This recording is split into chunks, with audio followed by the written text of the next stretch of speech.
Story time of how my parents forced me to marry a 40-year-old man when I was 14, but most people from my country, it is called arranged marriage, and it happened to a lot of girls.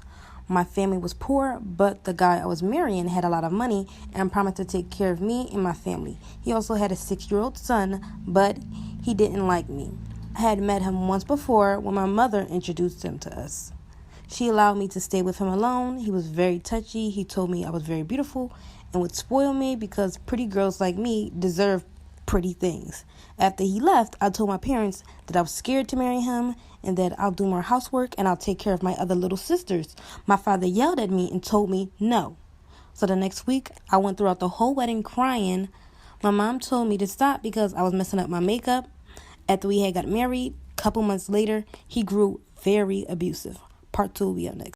This is part 2 of how my parents forced me to marry a 40-year-old man and I was 14. So we got married and a couple months into the relationship, he became abusive. Whenever my food tasted nasty or something wasn't clean right, he called me a lazy wife and told me I was no good and he should have married someone else. His 6-year-old son had no respect for me. The little boy scratched me, would yell at me, throw stuff at me, and my husband wouldn't do anything about it. I would tell him that I didn't like how his son was treating me, and he stood up and tells me to stay in my place and tells me I'm just a bad mother.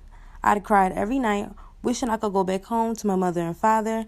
2 years later, when I turned 16, I found out I was pregnant. He was so happy about it, and for once, he treated me so sweet. He would cook for me, clean, and told his son to be nice because his little brother was in there. When we found out the baby was a girl, he got mad and walked out on me. Part 3 will be up next. This is part 3 of how my parents forced me to marry a 40-year-old man and I was 14. So my husband was excited that I was pregnant, but when he found out I was having a baby girl, he got very upset and walked out of the room. When we got home, he started treating me nasty again. He then started putting his hands on me. He was just very angry at me and never wanted to see his daughter. It took him 3 weeks before picking her up. But even then, he wanted nothing to do with her. As years went on, I became quiet and I wouldn't speak to him. I would just make sure our home was clean and the children were taken care of. He would just get upset with me that I wouldn't speak to him and accuse me of cheating. He claimed that I was sleeping with other men and that our daughter is probably not even his child.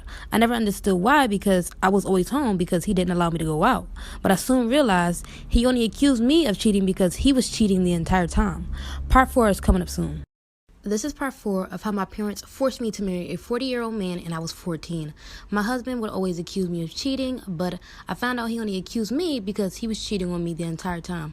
Ended up finding out because his son told me. And like I said earlier, his son never liked me in the first place. So when I had made him upset, he randomly said that's why my dad has a new woman. I was off about it, so I went to ask my husband about it, and he admitted to it. He was very blunt about it, and he told me it was because the lady tempted him. I believed him at the time, but as time grew on, I started becoming very insecure.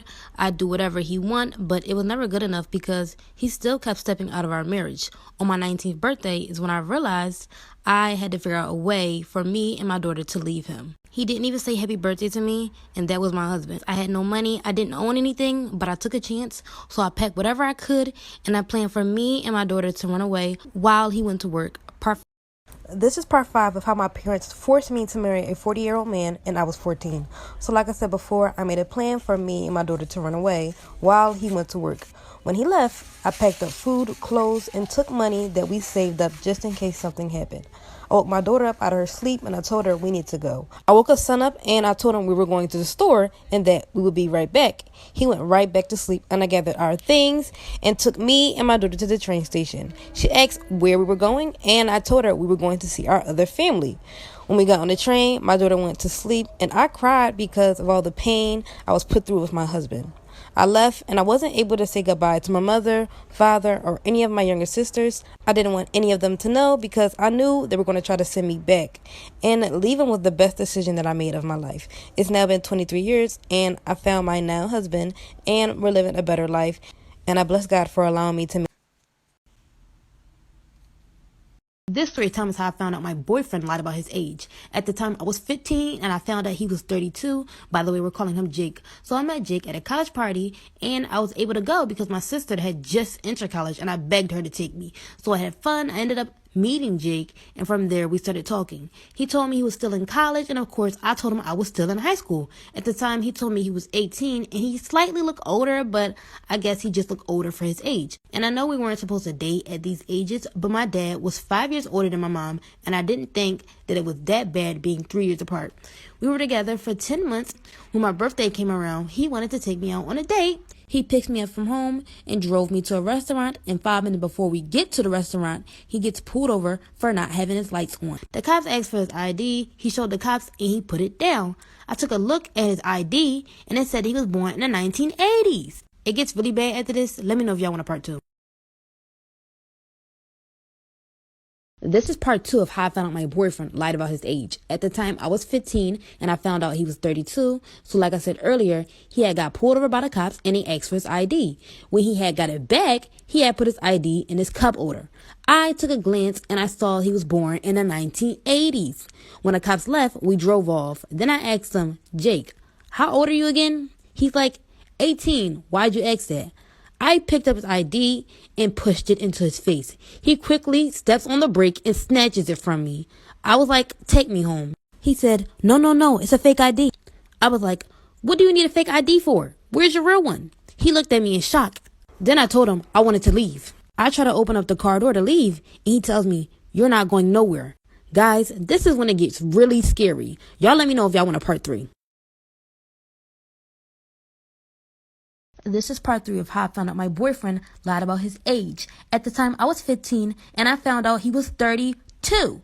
Okay, so like I said before, I saw his ID, and I could tell he was lying about how it was fake. So I immediately wanted to get out. I try to open up the door, but it doesn't open. I told him to let me out. He responds, you're not going anywhere, and you're not leaving me. I then start pushing on him to get me out.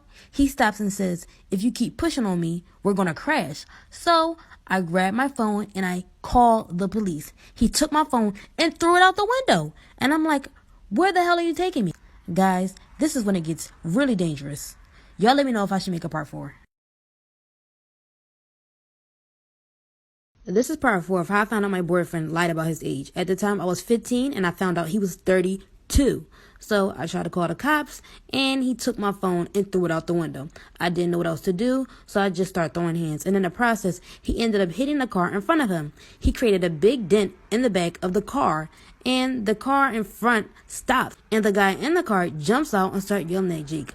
I start waving my hand for help. He backs up and runs back to his car. I was confused at first, until I saw the police arrive 5 minutes later. So I guess he had called the police. When the police got there, they had patted Jake down, they asked questions, and investigated the whole car accident. They asked me questions about what happened, and I told them. I ended up having to tell my parents. We had to go to court. Jake, on the other hand, went to prison. The whole situation was weird, and he lied throughout the entire relationship. After everything was over, I learned my lesson with guys like him.